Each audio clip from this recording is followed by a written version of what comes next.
I should have known something was wrong the moment I walked through Mom's front door that Thanksgiving morning. The smell of roasted turkey filled the house, but underneath it lingered something else. Something bitter that had nothing to do with burnt cranberries. My sister Rebecca stood in the hallway, her phone clutched in her hand, and the look she gave me wasn't the usual eye roll of sibling annoyance. It was pity. That's when I knew Mom had been talking. "Daniel," she said, her voice dropping to that careful whisper people use at funerals. "Maybe you should." But I was already moving past her into the dining room, where the entire family had gathered around the table like judges at a tribunal. Mom sat at the head, her hands folded with that particular satisfaction she wore when she'd orchestrated something. My brother Kevin lounged in his chair, his new Rolex catching the chandelier light. Aunt Martha nursed her wine. Uncle Tom scrolled through his phone with studied disinterest. They were all waiting. "There he is," Mom announced, her voice carrying that edge of steel wrapped in silk. "My youngest. Always late." I wasn't late. I was actually 10 minutes early, but I'd learned years ago that correcting Mom only made things worse. I slid into my chair, the one at the far end of the table, as far from her throne as possible, and reached for the water pitcher. "So, Daniel," Kevin said, leaning back with that smirk he'd perfected in high school. "Still working at that, what do you call it? Startup?" He made air quotes with his fingers, and I felt the familiar heat rising in my chest. "It's a tech consulting firm," I said quietly. "And yes, I'm still there." Mom made a small sound, not quite a laugh, but close enough to sting. "Tech consulting. That's a nice way of saying you fix people's computers, isn't it?" The table went silent except for the clink of Aunt Martha refilling her wine glass. I should have left right then. I should have recognized the trap closing around me. But I was so focused on keeping my composure that I missed the way Mom's eyes gleamed with something dangerous, something that had been building for months. "Actually," I started, but she cut me off. "You know what I realized this morning while I was preparing this meal?" Mom continued, gesturing at the spread before us, the turkey, the stuffing, the green bean casserole that nobody would eat. "I was thinking about success. About what it means to make something of yourself." Kevin straightened in his chair, sensing blood in the water. "I was thinking about Kevin here, with his new position at the law firm. Making partner at 33. And Rebecca, traveling the world with that marketing job of hers. Even your cousin Jennifer just bought her second investment property." She paused, letting each word sink in like a knife. "And then I thought about you, Daniel." The way she said my name made it sound like a diagnosis. "Mom," Rebecca tried to intervene, but Mom raised a hand. "No, let me finish. This is important." She turned to face me fully, and I saw that she'd been building to this moment for a long time. "You're 31 years old, Daniel. You live in that tiny apartment. You drive a car that's older than some of the college interns at Kevin's firm. You haven't taken a vacation in years. And every time we ask you about your job, you get vague and uncomfortable." "I'm doing fine," I said, but my voice sounded weak even to my own ears. "Are you?" Mom leaned forward. "Because from where I'm sitting, it looks like you're struggling. It looks like you're the one who couldn't quite figure it out. The one who didn't live up to his potential." The words hung in the air like smoke. Kevin was trying not to smile. Aunt Martha studied her wine glass with sudden fascination. Uncle Tom had finally looked up from his phone, his expression unreadable. "I mean, let's be honest," Mom continued, her voice rising with a passion that comes from rehearsed speeches. "Kevin helps pay for the landscaping here. Rebecca bought us that new television for the den. Even your cousins contribute to the family gatherings. But you show up empty-handed, you eat the food, and you disappear back to your little life." My hands were shaking. I gripped the edge of the table to steady them. "That's not fair," I managed. "Isn't it?" Mom's eyebrows arched. "Tell me, Daniel, when was the last time you contributed anything to this family? When was the last time you helped with anything? You're always so busy with your work, but what do you have to show for it?" I could feel everyone's eyes on me, waiting for my response. This was the moment I was supposed to defend myself, to list my accomplishments, to prove that I wasn't the failure she was painting me to be. But the truth, the real truth, sat heavy in my chest like a stone. "I help where I can," I said quietly. Mom laughed. Actually laughed. "Where you can. Daniel, be honest with yourself. You're 31 and barely scraping by. I'm not trying to be cruel. I'm trying to wake you up. This family has standards. We have expectations. And you're not meeting them." Something inside me cracked. Maybe it was the way she said standards. Maybe it was Kevin's barely suppressed grin. Maybe it was the fact that I'd been carrying this weight for so long, bearing it in silence, and now she was sitting here calling me worthless. You want to know about contributions? I heard myself say. Mom blinked, surprised by the sudden edge in my voice. Daniel. Rebecca started, but I was already reaching for my phone. You want to know where I contribute? What I do with my money? My fingers were moving across the screen, pulling up documents I'd kept hidden for 3 years. Bank statements. Payment confirmations. Receipts that told a story nobody at this table knew. Put that away, Mom said, her voice sharp. This is Thanksgiving dinner, not the mortgage on this house, I said, my voice cutting through hers like a blade. You know who's been paying it for the last 3 years? The table went dead silent. Mom's face went pale. What are you talking about? The mortgage, Mom. The one you and Dad took out before he died. The one that you told everyone you'd paid off. I turned my phone toward her, showing the screen. You didn't pay it off. You couldn't afford to. So I did. Rebecca's wine glass froze halfway to her lips. That's... Mom's mouth opened and closed. That's not, you're confused. I'm not confused. I'm the one who's been making the payments. $1,700 a month for 36 months. That's over $60,000, Mom. That's where my money goes. Kevin's smirk had vanished. But that's not all, I continued, and now that I'd started I couldn't stop. The words were pouring out like water through a broken dam. Should I tell them about Grandma's nursing home? The one you said was covered by her insurance. Mom's hands gripped the table edge. Or maybe we should talk about... Stop. Mom's voice cracked like a whip. Stop it right now. But I was done stopping. I was done being silent. I was done being called a failure while I bled my bank account, try to keep this family afloat. Why? I demanded. Why should I stop? You just spent 10 minutes telling everyone here that I'm worthless. That I don't contribute. That I'm an embarrassment to the family. I stood up, my chair scraping against the hardwood floor. So let's talk about contributions, Mom. Let's talk about what I've really been doing. And that's when I revealed everything, and the entire foundation of our family began to collapse. Before I continue, tell me where you're watching from. I love seeing your locations. Now back to the story. The silence that followed my words was absolute. Mom sat frozen in her chair, her face cycling through expressions too quickly to name: shock, denial, anger, fear. Kevin had set down his fork, his lawyer's mind clearly racing to process what he'd just heard. Rebecca looked like she might be sick. That's not possible, Mom finally whispered. The mortgage. I thought. You thought what? I pulled up another document on my phone.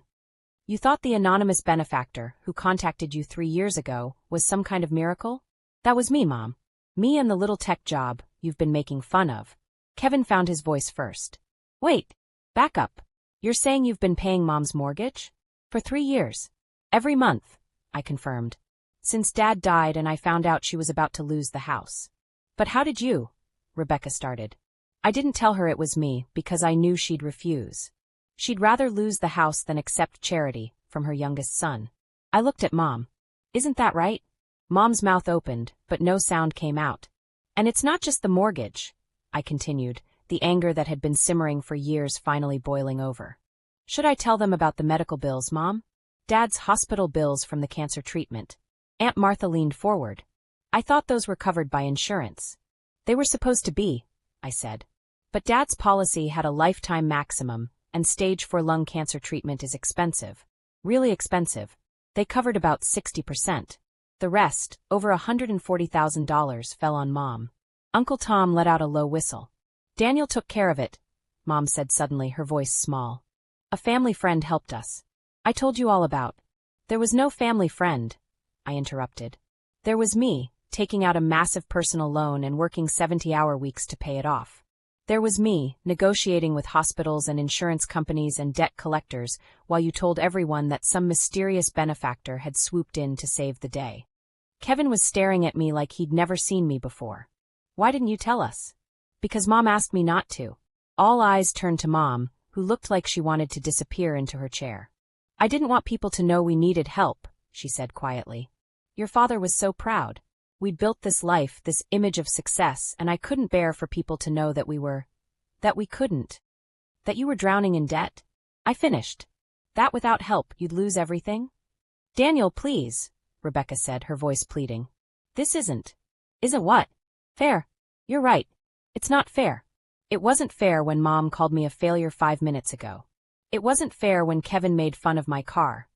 The car I drive because every spare dollar I have goes to keeping this family afloat. It wasn't fair when you all sat around judging me while I was killing myself trying to protect Mom's pride. The truth was spreading across the table like spilled wine, staining everything it touched. But wait, Kevin said slowly, his lawyer brain engaging.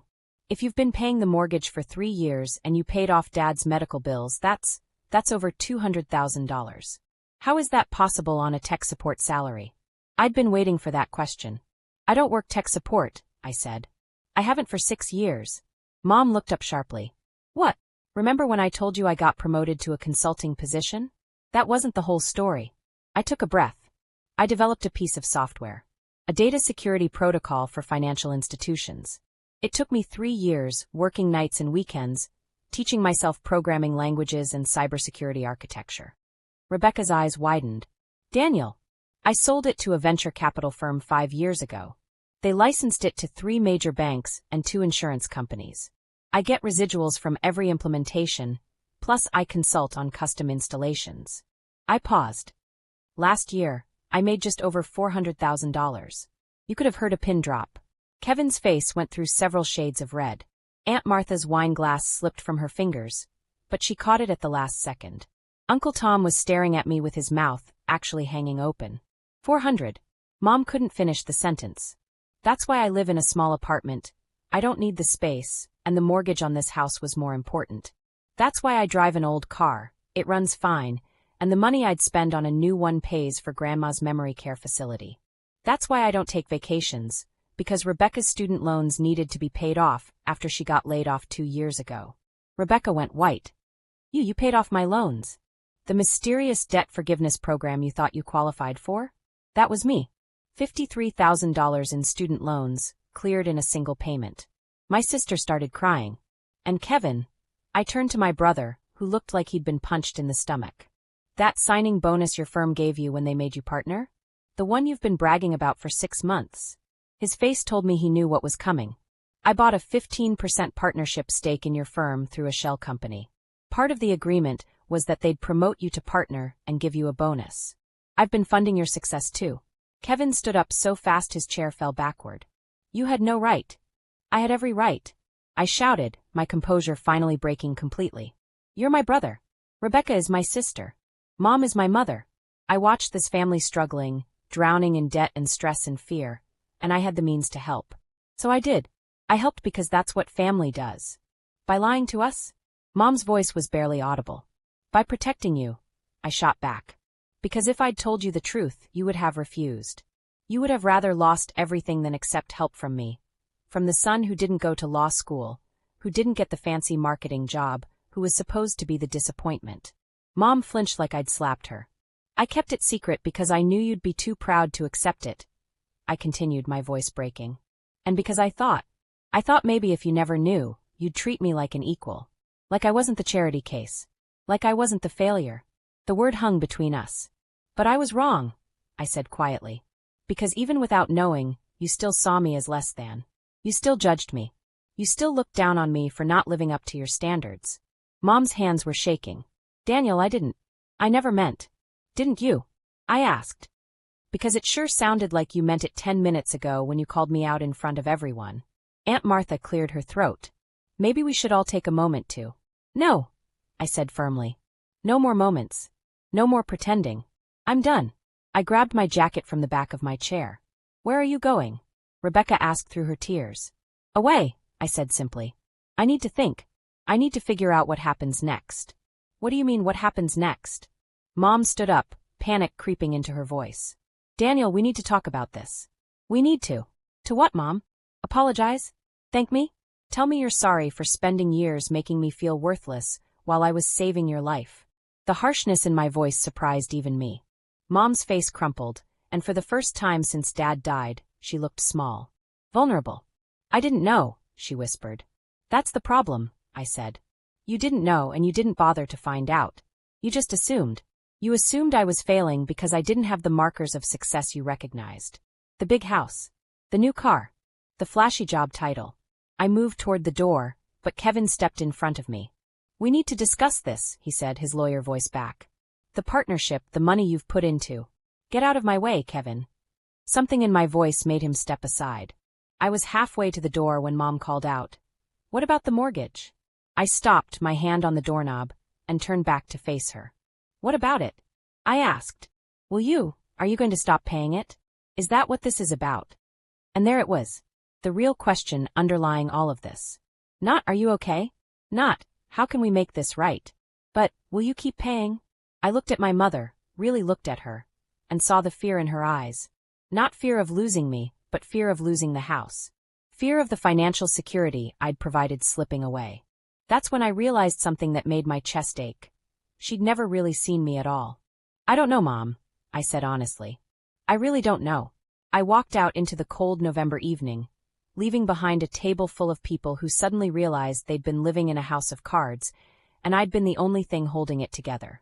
What none of them knew, what I was only beginning to understand myself, was that this revelation wasn't the end of the story. It was just the beginning of something far more complicated and painful than any of us could have imagined. I drove for 3 hours with no destination in mind, watching the city lights blur past my windshield until they thinned out into darkness. My phone buzzed constantly, texts from Rebecca, voicemails from Kevin, something from Mom that I couldn't bring myself to even look at. I turned the phone face down on the passenger seat and kept driving. Eventually, I found myself at a rest stop off Highway 101, sitting in my car while rain started to patter against the windshield. The old Honda, the car Kevin had mocked just hours ago, ran quietly, reliably like it always had. I'd bought it used 7 years ago with the last of my savings, back when I was still writing code in a cramped studio apartment and eating ramen for dinner 4 nights a week. That version of me felt like a stranger now. My phone lit up again, Rebecca calling. I stared at it for 3 rings before finally answering. Don't hang up, she said immediately. Please just don't hang up. I waited. I'm so sorry, she continued, her voice thick with tears. Daniel, I'm so sorry. I had no idea. None of us did. That's the point, Rebecca. You didn't know, but you judged anyway. You're right. You're completely right. I heard her take a shaky breath. After you left, Mom completely broke down. She's been crying for hours. Kevin left. He was so angry, but I think he was actually angry at himself. Aunt Martha and Uncle Tom didn't know what to do, so they just left. Good, I said flatly. Daniel, please come back. We need to talk about this properly. As a family. I don't think I want to be part of this family right now. The words came out harsher than I'd intended, and I heard Rebecca's sharp intake of breath. You don't mean that, she said quietly. Don't I? Rebecca, I've spent 3 years of my life working myself to exhaustion to keep all of you afloat. I've lied to friends about why I can't go out. I've canceled dates because I was on calls with debt collectors. I've had panic attacks at 2 in the morning wondering if I'd be able to cover everything. My voice was rising. And what did I get for it? I got called a failure at Thanksgiving dinner. Mom didn't know. She didn't want to know. I shouted. That's different. She could have asked about my life. She could have shown interest in what I was doing. Instead, she made assumptions and then publicly humiliated me based on those assumptions. Silence on the other end of the line. I need time, I finally said. I need to figure out what I'm doing. What do you mean? Daniel, you're scaring me. I need to decide if I'm going to keep doing this. Keep paying for everything. Keep holding this family together while they treat me like I'm the weak link. You can't just. Daniel, the mortgage. Grandma's care facility. I thought you said. I said I'd been paying for it. I didn't say I'd keep paying for it forever. I could hear the panic creeping into her voice. But Mom can't afford. I know what Mom can't afford, Rebecca. I know exactly what Mom can't afford because I'm the one who's been covering it all. So what are you saying? You're going to pull the plug? Let Mom lose the house. Let Grandma get kicked out of her facility. The accusation in her voice stung. Maybe I am, I said. Maybe it's time everyone faced reality. Maybe it's time you all figured out how to take care of yourselves instead of relying on the family failure. I hung up before she could respond. The phone immediately started buzzing again, but I silenced it and stepped out of the car into the rain. The cold water felt good on my face, washing away the heat of anger and hurt that had been building all day. I walked to the edge of the rest stop, where a small fence separated the parking lot from a steep hillside dropping into darkness. Was I really going to do it? Pull back all the support and watch everything collapse? The thought both terrified and tempted me. My phone buzzed again. A text this time, but not from Rebecca. It was from a number I didn't recognize. "This is Kevin. Don't hang up. Just read this." I almost deleted it, but curiosity won out. I opened the message. "I've been sitting in my car for an hour trying to figure out what to say. Everything sounds inadequate. You're right about all of it. We treated you like shit. I treated you like shit. That crack about your job was cruel, and I knew it when I said it. I wanted to feel superior because deep down I've always known you were smarter than me. More capable. More genuinely good." I blinked rain out of my eyes and kept reading. "I'm not asking you to forgive us. I'm not asking you to come back. I'm just asking you to know that I understand now. I understand what you sacrificed. The partnership you bought for me? I'm going to return it. I'm going to tell the firm tomorrow that I can't accept it under false pretenses. It's not the kind of success I want if it's built on your money and my ignorance." My throat tightened. "Rebecca told me what you said about pulling support. I don't blame you if you do. But I want you to know that if you decide to walk away from all of this, I'll step up. I'll take over Mom's mortgage. I'll figure out Grandma's care. I'll do whatever it takes because that's what you've been doing all along, and I should have been doing it with you." The message ended with, "You're not the failure, Daniel. We are. For failing to see you." I stood there in the rain, staring at my brother's words until the screen went dark. When I got back to my car, there was a voicemail from Mom. My finger hovered over the delete button, but something made me press play instead. "Daniel." Her voice was small, broken. "I don't know if you're listening to this. I don't know if you'll ever listen to this. But I need to say it anyway." I heard her take a breath. "You were the easiest of my children. Did you know that? When you were little, you never demanded attention. Never threw tantrums. You'd just sit quietly with your toys and figure things out on your own.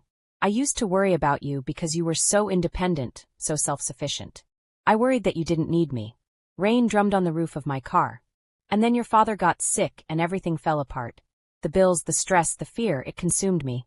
And you were there, grown up, living your life, and I thought you were okay. I thought you were the one child I didn't have to worry about." Her voice cracked. "I didn't know you were drowning too. I didn't know you were sacrificing everything to save us. I didn't know because I didn't ask. I didn't look. I was so caught up in my own problems that I couldn't see you were carrying all of us on your back. I closed my eyes. What I said today was unforgivable. I called you a failure when you've been the only one holding this family together. I judged you for not having the things I could see, the big house, the fancy car, because I was too blind to see what you were actually doing." There was a long pause, and I thought the message had ended. Then, "I don't expect you to forgive me. I don't expect you to keep helping us. I just need you to know that I see you now. I finally see you. And I'm so sorry it took me this long." The voicemail ended. I sat in that parking lot for another hour, watching the rain, thinking about family and sacrifice and the weight of expectations. Thinking about the boy I'd been who never asked for anything, and the man I'd become who'd given everything. And slowly, a realization crystallized in my mind. This wasn't about the money. It had never been about the money. It was about being seen, being valued, being recognized for who I really was, not who they assumed me to be. I picked up my phone and started typing a message to the family group chat that had been blowing up all evening. "Tomorrow morning, 10 a.m. Mom's house. Everyone needs to be there. We're going to talk about what happens next." I sent it before I could second-guess myself. Kevin replied first. "I'll be there." Then Rebecca. "Thank you. We'll be there." Finally, after a long pause, Mom. "Okay." I started the car and began the drive back, my mind already working through what I needed to say. Because I'd realized something important during those hours of driving and thinking and standing in the rain. I wasn't going to abandon my family. But I also wasn't going to keep sacrificing myself in silence. Things were going to change, whether they liked it or not. And what I would propose the next morning would either bring us closer together or tear us apart completely. If you're still watching right now, you're exactly the kind of viewer I love. Subscribe so I can keep giving you stories that touch your heart. Hit that bell so you never miss what happens next. I arrived at Mom's house at 9:45 a.m., 15 minutes early but already exhausted from a sleepless night. I'd spent those dark hours drafting and redrafting what I wanted to say, trying to find words that would make them understand without being cruel, that would set boundaries without burning bridges. My old Honda looked especially pathetic parked next to Kevin's BMW in the driveway. Rebecca's car pulled up just as I was gathering my courage to go inside. She got out quickly, clutching a coffee cup like a lifeline, and we stood there in the morning cold, not quite looking at each other. "You came back," she said finally. "I said I would. I wasn't sure you meant it." She turned to face me fully. "Daniel, I've been up all night. I paid off my student loans 2 years ago, or I thought I did, and I've been living like that debt didn't exist. I bought a new car last month. I booked a trip to Bali for next spring. All because I thought I was financially free." "You are financially free," I said. "Those loans are paid. That was the point. But it wasn't real. It was your money. Your sacrifice. Does it matter whose money it was? You're free of the debt. That's what counts." She shook her head. "It matters because I've been living a lie. We all have." The front door opened before I could respond. Kevin stood there, looking like he'd aged 5 years overnight. His usual perfectly pressed appearance was gone, wrinkled shirt, no tie, hair uncombed. "Come in," he said quietly. "Mom's in the living room." We filed inside, and I was struck by how different the house felt from yesterday. The Thanksgiving decorations were still up, the cornucopia on the dining table, the autumn wreath on the wall, but they seemed hollow now, like set dressing for a play that had ended. Mom sat on the couch where she'd probably spent the entire night. Her eyes were red and swollen, her usual makeup absent. She looked smaller somehow, diminished. "Daniel," she started, but I held up my hand. "Let me talk first. Please. I've been preparing what I need to say, and if I don't say it now, I might lose my nerve." They all settled into silence, waiting. I remained standing, needing the physical advantage of height to get through this. "I need to tell you a story," I began. "About a 28-year-old guy who got a phone call that his father was dying. He drove 4 hours to the hospital, sat in a waiting room that smelled like antiseptic and despair, and listened to a doctor explain that stage 4 lung cancer doesn't care about your plans or dreams, or the fact that you're not ready to lose your dad." Mom's hands clenched in her lap. That guy sat with his father in those final weeks and heard him worry. Not about dying, Dad had made peace with that. He worried about Mom. About the debt. About what would happen to his family when he was gone. My voice was steady, but my hands were shaking. I pressed them against my sides. And Dad looked at his youngest son, the one who'd always been quiet, who'd always figured things out on his own, and he said, "Take care of them. Promise me you'll take care of them." Rebecca made a small sound. "So I promised. I promised because that's what you do when your father is dying. You promise him anything to give him peace." I paused. But I didn't realize then what that promise would cost. I pulled out my phone and opened the spreadsheet I'd created last night. A complete accounting of the past 3 years. "This is what taking care of you has looked like," I said, turning the phone so they could see. $237,000 over 3 years. That's the mortgage, the medical bills, Rebecca's loans, Grandma's care facility, Kevin's partnership stake, and dozens of smaller things I haven't even mentioned.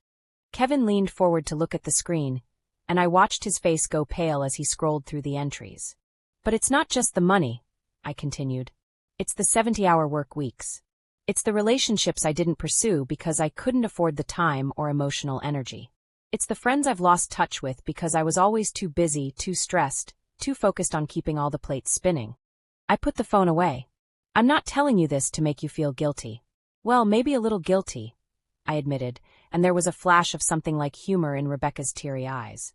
"But mainly I'm telling you this because you need to understand what your assumptions cost me." "Daniel," Mom started, but I pressed on. "You saw the surface, the small apartment, the old car, the vague answers about my job, and you assumed failure. You assumed I hadn't lived up to the family standards. And because of those assumptions, you felt entitled to judge me. To mock me. To make me feel worthless." The words came faster now, 3 years of hurt pouring out. "Do you know what that feels like? To be sacrificing everything for people you love, only to have them treat you like you're not good enough? To sit at a Thanksgiving table and be told you're an embarrassment while you're literally the only reason that table still exists." Mom was crying now, silently, tears streaming down her face. "I'm angry," I said simply. "I'm so angry at all of you. But I'm also angry at myself for letting it get this far. For not saying something sooner. For thinking that if I just kept giving, kept sacrificing, eventually you'd see my value." Kevin spoke up, his lawyer voice subdued. "What do you want from us, Daniel? How do we make this right?" And there it was, the question I'd been wrestling with all night. I took a breath. "I want transparency," I said. "No more secrets. No more anonymous benefactors and mysterious debt forgiveness programs. If I'm going to help this family, everyone needs to know what's happening and why." Rebecca nodded immediately. Agreed. I want accountability.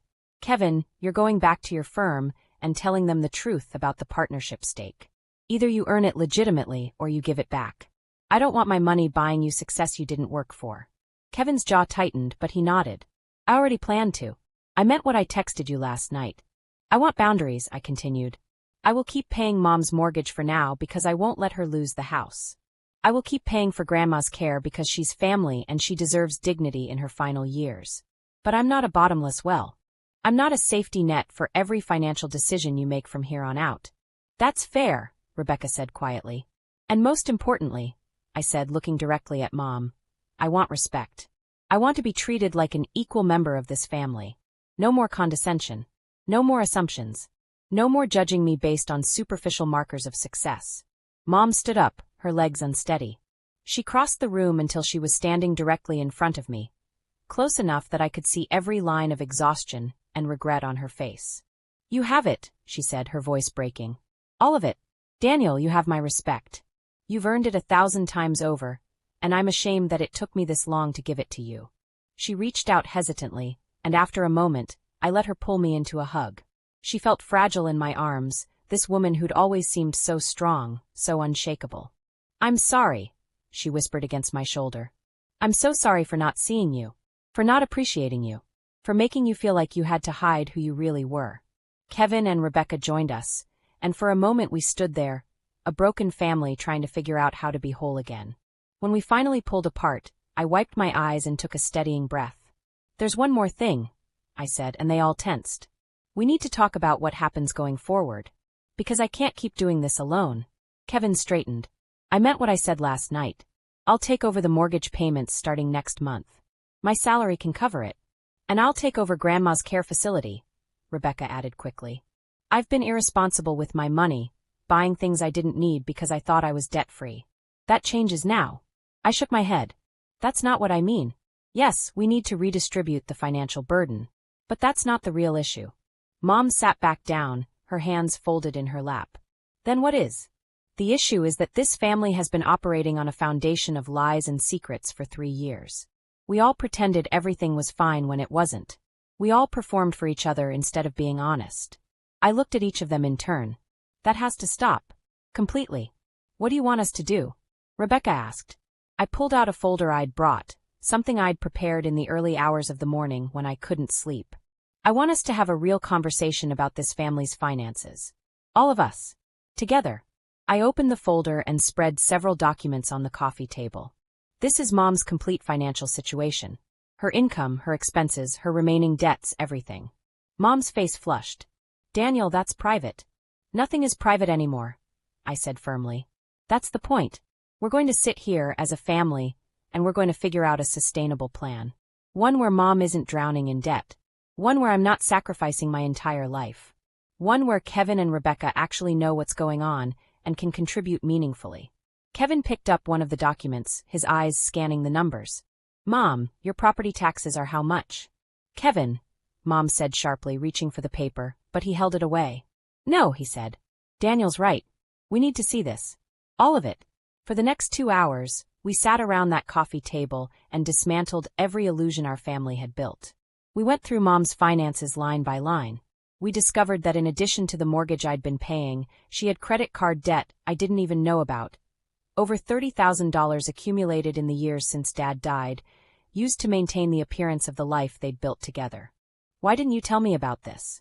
I asked, staring at the credit card statements. Mom wouldn't meet my eyes. Because I was ashamed. Because every time I swiped that card for groceries or utilities or repairs on the house, I felt like I was failing. Like I couldn't even take care of myself. So instead you just kept charging? Rebecca asked incredulously. Instead I kept pretending everything was fine, Mom said quietly. I'd already lost my husband. I couldn't bear to lose my dignity too. Kevin set down the papers he was holding. Pride, he said. This whole disaster comes down to pride. Your pride, Mom. And ours too, mine and Rebecca's. We were so busy being proud of our own accomplishments that we never stopped to question how our family was actually functioning. And my pride, I added. I could have forced this conversation years ago. I could have insisted on transparency. But I wanted to be the hero. I wanted to be the one who saved everyone without them even knowing they needed saving. The admission hung in the air. So what now? Rebecca asked. Where do we go from here? I pulled out another document, the one I'd worked on the longest last night. This is a proposed family budget, I said. It's based on everyone contributing according to their actual means, not based on secrets or assumptions. I walked them through it. Kevin would take over the mortgage payments. Rebecca would handle Grandma's care facility and help with the credit card debt. Mom would need to downsize some expenses. Maybe let go of the landscaping service she couldn't really afford, switch to a cheaper phone plan, cut back on the hosting duties she'd been bankrupting herself to maintain. And I would step back. Not abandon them, but stop being the invisible safety net that enabled everyone else's denial. This is going to require lifestyle changes for all of us, I said. Mom, you might need to have Thanksgiving at a restaurant next year instead of hosting. Kevin, you might need to hold off on buying that vacation house you were looking at. Rebecca, no more spontaneous international trips. And you? Mom asked. What will you do differently? I thought about that. I'm going to live my life. I'm going to take the vacation I've been putting off. I'm going to buy a new car, not because I need one, but because I want one. I'm going to date without worrying about whether I can afford dinner at a nice restaurant. I'm going to stop apologizing for my success and start actually enjoying it. Rebecca smiled through her tears. You deserve that. We all deserve better than what we've been doing, I said. We deserve to be honest with each other, to actually know each other, to be a real family instead of a collection of people performing their roles. Kevin stood up and extended his hand. I'm in. Full transparency, shared responsibility, no more secrets. Rebecca took his hand, and then mine. I'm in too. We all looked at Mom. She stared at our joined hands for a long moment, and I could see the war playing out behind her eyes. The pride that had driven her for so long battling against the reality of what that pride had cost. Finally, she placed her hand over ours. I'm in, she said. But Daniel, I need you to know something. I waited. What I said yesterday, about you being the family failure, that was me projecting my own fears onto you. I felt like a failure every day since your father died. Like I failed to save him, failed to maintain the life we built, failed to be the strong mother I thought you all needed. Her voice was shaking but steady. I saw you living small, and I judged you for it because it reflected my own smallness back at me. I'm the one who's been failing, Daniel. And you've been succeeding in ways I didn't have the wisdom to recognize. I squeezed her hand. We've all been failing in our own ways, Mom. That's what this is about, admitting it so we can do better. We stood there, hands joined, a family finally being honest with each other for the first time in years. But as I would discover in the days that followed, honesty, real honesty, is just the beginning. The hard part isn't revealing the truth. The hard part is living with it and figuring out what comes next. And what came next would test every promise we'd just made to each other. 3 months later, I sat in my new apartment, not huge, but significantly larger than my old studio, and watched the city lights flicker on as evening fell. My new car, a modest but reliable sedan that didn't make concerning noises when I started it, was parked in a covered spot downstairs. On my coffee table sat a plane ticket to Japan, a trip I'd been promising myself for 5 years. Small changes, maybe, but they felt revolutionary. My phone buzzed with a text from Rebecca. Family dinner Sunday? I'm cooking this time. Mom insists she's bringing dessert though, so prepare yourself for something elaborate that we all know she can't afford. I smiled and typed back. Tell her to bring cookies from the grocery store. The good ones from the bakery section. She'll hate that suggestion. I know. Tell her anyway. This had become our new normal, gentle pushback, honest communication, and the understanding that no one person had to carry everything alone. The transition hadn't been smooth. Kevin had gone back to his firm and confessed about the partnership stake. It had caused a scandal that rippled through the company, ultimately resulting in him stepping down from the partner position. He'd been angry for weeks, blaming me for forcing his hand, before finally admitting that he was relieved. The partnership had been poisoned anyway, built on a lie he would have carried forever. He was still at the firm, working as a senior associate, earning his way up legitimately this time. His texts were different now, less bragging about wins, more honest about challenges. Last week he'd called me just to talk through a difficult case, treating me like a colleague whose opinion mattered rather than a younger brother to be tolerated.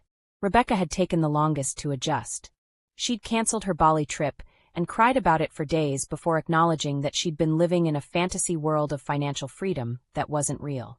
Now she was working with a financial planner, learning to budget, discovering the satisfaction of saving for goals instead of just spending freely. She'd also started therapy, working through her relationship with money and success, and the ways our family dynamics had shaped her behavior. She'd asked me to join her for a session once, and we'd spend an hour talking about how we'd both been performing different versions of ourselves to meet family expectations. "You played small," she'd said. "I played big. But neither of us was being real." Mom had been the biggest surprise. The day after our family meeting, she'd listed the house for sale. "This place is killing me," she'd said when she told me. "Not just financially, emotionally. Every room reminds me of your father, of the life we had, of everything I've lost. I've been trying to hold on to it because I thought that's what he would have wanted. But Daniel, your father would have wanted me to be happy and stable, not drowning in debt trying to maintain a monument to our past."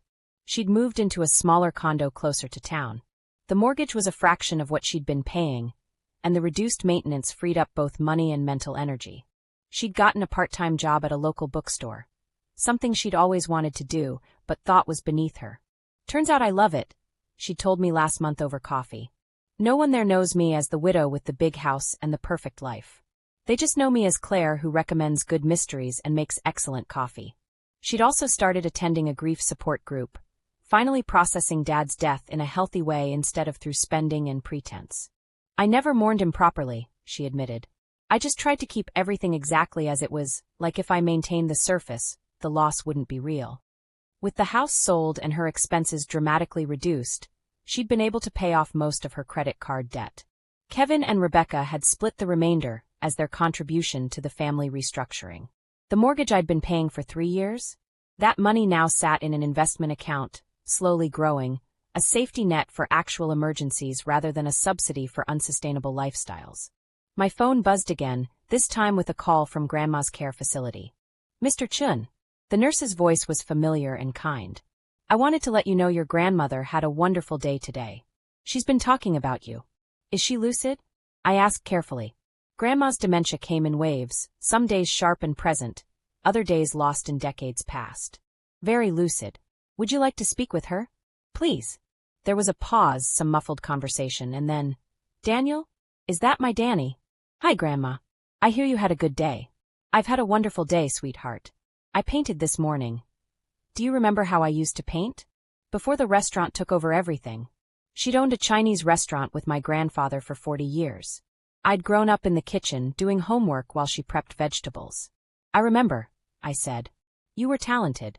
"I forgot that about myself," she said softly. "For so long I forgot. But here they have art therapy, and I'm remembering." She paused. "Your mother came to visit yesterday. She looks better, Danny. Less haunted." The word choice was startlingly accurate. "She's doing better, Grandma. We all are." "Good. Family shouldn't be so hard.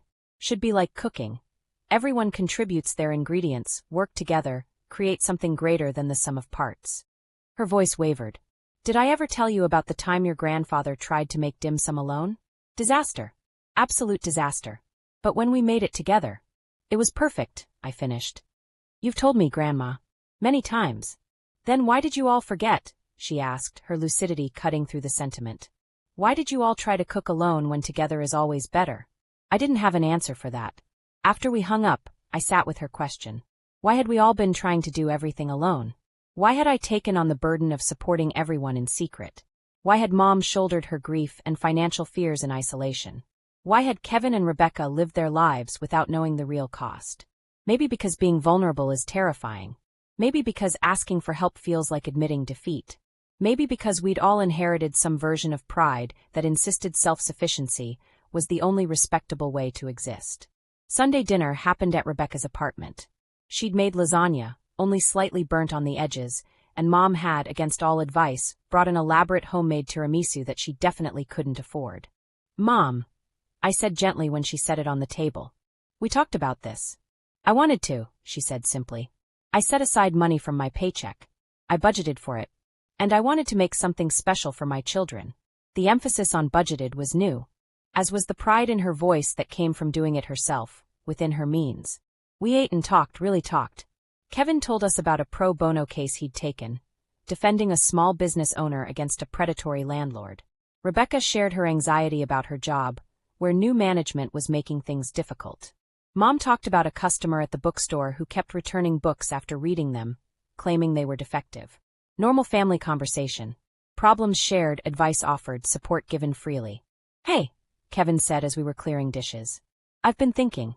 That software you developed, the security protocol. Have you considered expanding it? Because I have a friend at a startup who's looking for exactly that kind of system." "Send me their contact," I said. "I've actually been working on a new version with enhanced encryption." "You still find time to code?" Rebecca asked. "I thought you were doing consulting full-time." "I do it for fun now," I admitted. "Like a hobby. Turns out when you're not coding under crushing financial pressure, it's actually enjoyable." Mom set down her dish towel. "Daniel, I need to tell you something. I've been putting it off because I wasn't sure how you'd react." We all turned to look at her. "I've been talking to a financial advisor. She suggested I sell the rest of Dad's collection. The vintage watches he collected, the coins, some other things stored in the condo. They're worth money and I don't need them. They're just objects, and holding on to them isn't the same as holding on to him." Kevin and Rebecca exchanged glances. "The thing is," Mom continued, "if I sell them, I'll have enough money to pay you back. Not all of it, not yet, but a significant amount. The advisor helped me calculate it all out. And I want to do it. I want to pay back what you sacrificed for me." I set down the plate I was holding. "Mom, that's not necessary." "It is to me," she said firmly. "Daniel, you gave me 3 years of your life. You gave me your financial security, your peace of mind, your ability to live freely. I can't give you back time, but I can give you back some of what you spent. And we're contributing too," Rebecca added. "Kevin and I have been talking. We want to reimburse you for our portions, my student loans, his partnership stake. We've worked out a payment plan. We're family." I started, but Kevin cut me off. "Exactly. We're family, which means we take care of each other. Not just you taking care of us, all of us together." I looked at the three of them, these people I'd carried for so long, now standing on their own feet and reaching back to help me up. "Okay," I said quietly. "Okay." Mom stepped forward and took my hand. "I'm proud of you, Daniel. Not because of the money you make or the success you've achieved. I'm proud of you because you're a good man. Because when your father asked you to take care of us, you did, maybe too well, maybe to your own detriment, but you did. And now you're teaching us how to take care of ourselves. That's a greater gift than any amount of money." Rebecca hugged me from one side, Kevin from the other, and we stood there in that small apartment kitchen, surrounded by slightly burnt lasagna and elaborate tiramisu and dirty dishes. A real family. Finally. 6 months after that Thanksgiving dinner, I was sitting in a first-class seat on a flight to Tokyo, a gift to myself purchased without guilt, when I got an email from Kevin. The subject line read, "You need to see this." I opened it to find a photo. It was of our family at some restaurant, all of us smiling, relaxed. Mom looked younger than she had in years. Rebecca was laughing at something. Kevin had his arm around both of them. Below the photo, found this on Mom's Facebook. The caption says, "Dinner with my 3 incredible children. I am the luckiest woman alive. No performance. No pretense. Just truth. Thank you for forcing us to get here." I stared at that photo for a long time, watching the clouds pass below the plane, thinking about the twisted path we'd taken to reach this point. The truth was, I'd never been the family failure. But I'd also never been the solo hero of this story. We'd all been failing in our own ways, failing to communicate, failing to be honest, failing to share our burdens. The real success wasn't in my bank account or my career achievements. It was in learning, all of us learning, that family isn't about who pays for what or who has the biggest house or the fanciest job title. Family is about showing up honestly, helping without martyrdom, accepting help without shame, and building something together that's stronger than any one person could create alone. My phone buzzed with a text from Mom. "Have a wonderful trip, sweetheart. You've earned it. And Daniel, thank you for the best gift you ever gave me, the truth, even when it hurt. Especially when it hurt. I love you." I typed back, "Love you too, Mom. All of you." Then I turned off my phone, reclined my seat, and for the first time in years allowed myself to simply exist, not as a savior or a failure or anything else but myself. And that finally was enough.